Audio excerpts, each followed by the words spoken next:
Boa tarde, terceiro ano. A nossa aula de hoje é um pouco mais simples, porque assim, é gênero textual, né, que vocês já estão aprendendo a fazer, que é sobre esse livro que eu falei, né, que é as crônicas, né, ou os contos, que são textos simples e que engraçados ao mesmo tempo e que tem um duplo sentido, né. Ele vai fazer um texto irônico para retratar alguma realidade.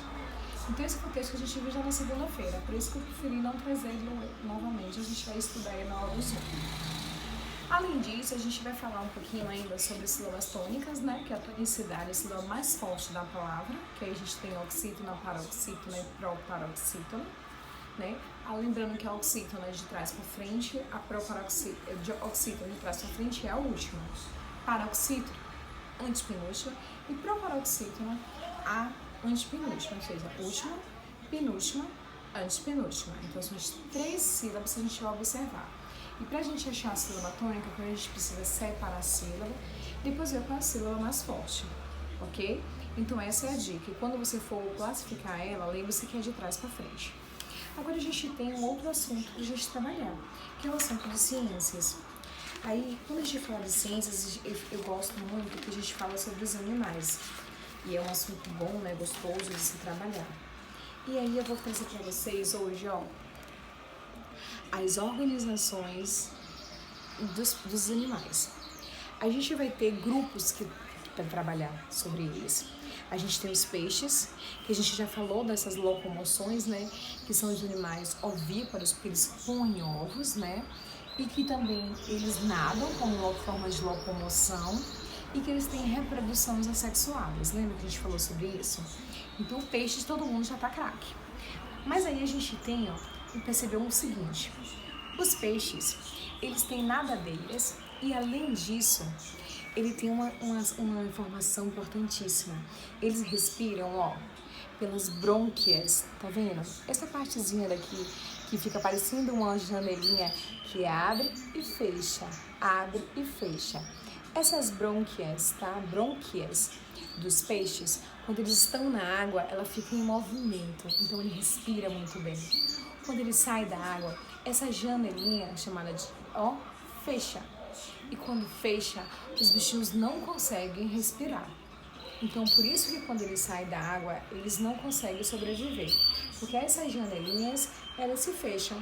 E quando elas se fecham, né, essas traqueias, como se fossem aquelas vasculhantes que a gente abre, persianas, tem uma cortina que é assim, a gente puxa o cordãozinho, ela abre. Puxa o cordãozinho, ela fecha. Então, aqui, essas traqueias, ela vai se abrir na água e vai se fechar ao contato com o oxigênio. Então, por isso que os bichinhos morrem. Então, aí a gente tem uma outra classificação, que são os anfíbios. Quem sabe quais são os animais que pertencem aos anfíbios? Presta atenção. A gente vai ter os sapos, as salamandras, parecem umas lagartixas. A gente também tem, as minhocas, né?